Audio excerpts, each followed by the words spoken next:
Hey guys, how's it going? It is your boy Poppy Wolf, and welcome back to another video. This time we're bringing back a whole new series, a series that I thought about covering last week, but I told myself, look, let's watch episode 2 first, and then we're gonna decide if we want to cover it on the channel or not. And honestly, we're gonna cover it on the channel. It's so good. It's actually really good. The show we're covering today is Girlfriend. And I've already watched episode 1, so this is going to be episode 2 kind of review right after, but I should explain episode 1 in a sense so that way episode 2 makes sense. But episode 1 is about this guy named Naya. He has a girlfriend named Saki, and you know, he's been chasing her since like 8th grade, so it's like a year because they're in high school now. So he's been chasing her since 8th grade. Oh, actually no, 2 years. 8th grade, 9th, 10th, okay. Yeah, since he was like in a first year in middle school, or second year in middle school. So he's been chasing her for a long time, right? He finally gets her. They're together. It's kind of cute because he's so blunt and he's so straightforward. Like, he doesn't hide his emotions. He doesn't hide his intentions. He doesn't hide his feelings. What you see is what you get, and then some. I gotta give to him. Like, he's definitely a dope ass guy. Like, he's pretty cool. I actually like his character a lot. It's very plain. It's very like he's practical to a default. He's honestly like stand up to a default as well. It really adds to his character. It really makes him really seem really cool. So what I guess the the trouble that comes is as he's kind of saying goodbye to his girlfriend for the day because she's got to do clubs. He does his thing, and he goes up, you know, he's a whole different type of case of person.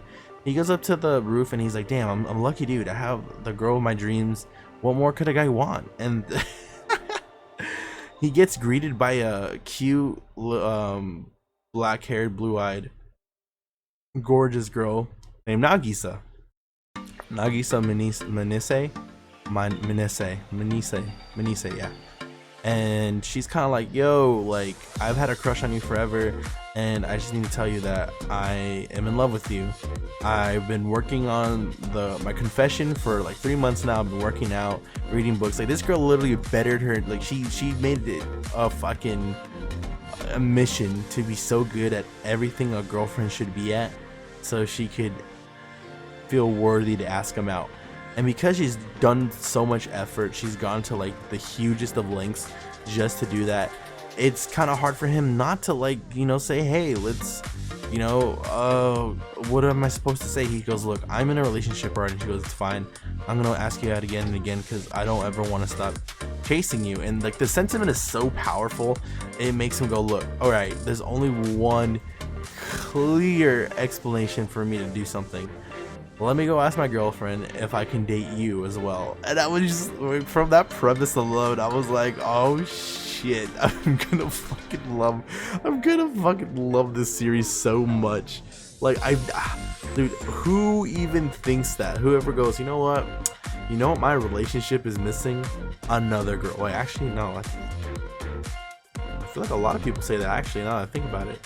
But that's not the point. The point is, it gets really confusing when he finds his girlfriend, introduces to Nagisa, shows her everything that's great about Nagisa, and then his girlfriend goes like, yo, well, why are you introducing me to her? He goes, look, with your permission, I want to be able to date both of you. And she's like, no. So after a lot of convincing and showing, like, look, I can make this work for us. I don't know how I'm gonna do it, but I'm gonna make sure that this all works out for us. I want to be able to date both of you girls and give you guys happiness, because one of you wants me more than life itself. The other one loves you, but like beats on you for being so weird. So luckily enough, he's able to convince them, and then he convinces them both to move into his house because he lives alone. And this is where the shenanigans begin. So one thing I love about his character is his default personality. Like, when the girls are taking a bath and Saki comes out, I was like, are you planning to sleep with both of us? He goes, look, the thought crossed my mind and I'm not gonna hide it. Yeah, I thought about a threesome. And she's like, well, we can't do that. And he's like, well, then so be it. Then I won't think about it. I promise I won't do anything with you guys that you guys don't want me to. It is just wholesome to the T.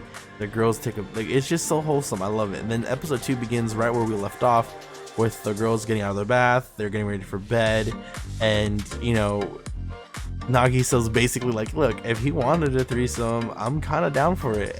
And Saki's becoming the best character ever, because she's kind of down for like, okay, I guess I don't like the situation, but I'll accept it. But at the same time too, her grievances are like the best part of this episode too. It's just her reactions to it all. So he sets up the futons for them all. They're going to go to sleep. He's in the middle. He's in the middle. So I just can't stop laughing. So there's a moment where Saki pretends to be asleep, but the whole time Nagisa and Naya are like flirting, and he's holding her hand, and he's talking about how like this is the most amazing thing in the world. And to Saki, she's like, oh, she's mishearing everything. Everything she's hearing is a different thing, and she's freaking out. And she goes, well, you can put it in me too. And then he goes, put what in you? It's the best thing ever. And then she decides, like, I'll sleep in the middle. So then they sleep together. Then, you know, they cuddle. Nagisa, like, let's talk about the characters. Nagisa is just so sweet. She even mentions, like, there's grievances I have about the relationship, but the fact I get to be with Naoya means the world to me. For Naoya, it's just he sees the beauty in both these girls, and he wants to be able to make both of them happy. He doesn't want to make anyone sad. For Saki, it's the idea of like, look, I want to be with my boyfriend, and I understand this girl's feelings too, and I'm trying to be sympathetic in a way that's 10 times better than any woman I've ever met, because no woman would ever put up with this kind of bullshit unless there was established rules off the bat. But she does her best to work through it. I have to give it to Saki. She really does try her best to understand this nature of their new relationship. There's a lot of fun moments about this show. Like, I want to take the next 2 minutes to talk about this show in a nutshell. Like, what do you feel like it's going to?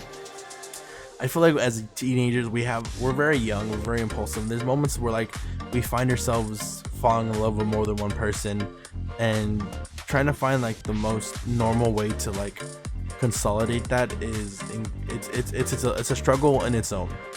And I feel like I know tons of people who are in polyamorous relationships and everything, and I think one big miscommunication that hopefully this show, like, it's obviously it's not making fun of polyamory, it is definitely using it as an element. But I think one thing I've learned from polyamorous people in polyamorous relationships is that, ignore that, is that like it doesn't really matter. Like, you love the people you're in a relationship with. It's a interesting, different, it's a very, I guess, foreign to us, but it's very much simple to them, and like to them they make it work. And I have to give it up. The show is, I wouldn't say it's destroying polyamory, I wouldn't even say it's really promoting it or helping it, but it is bringing it to light. And that is bringing it to light allows it to be into conversation.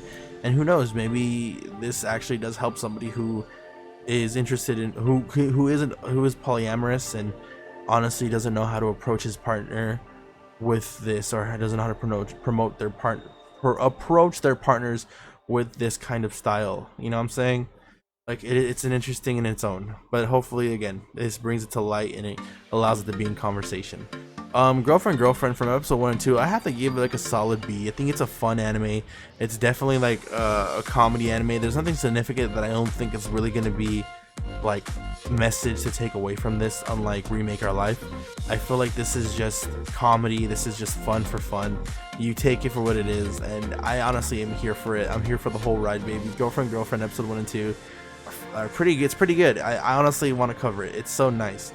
And I know JoJo Talks Too Much has a great first episode of review about the color theory behind everybody.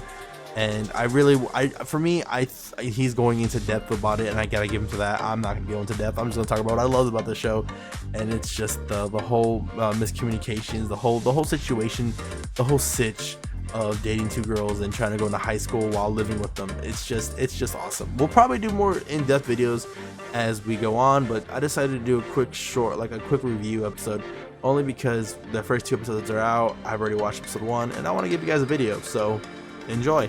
These will probably come out on Fridays, so yeah. Catch you guys later. This is boy Poppy Wolf, the sadistic spirit guide yokai, saying peace out, peace and love, and mwah, my beautiful darlings.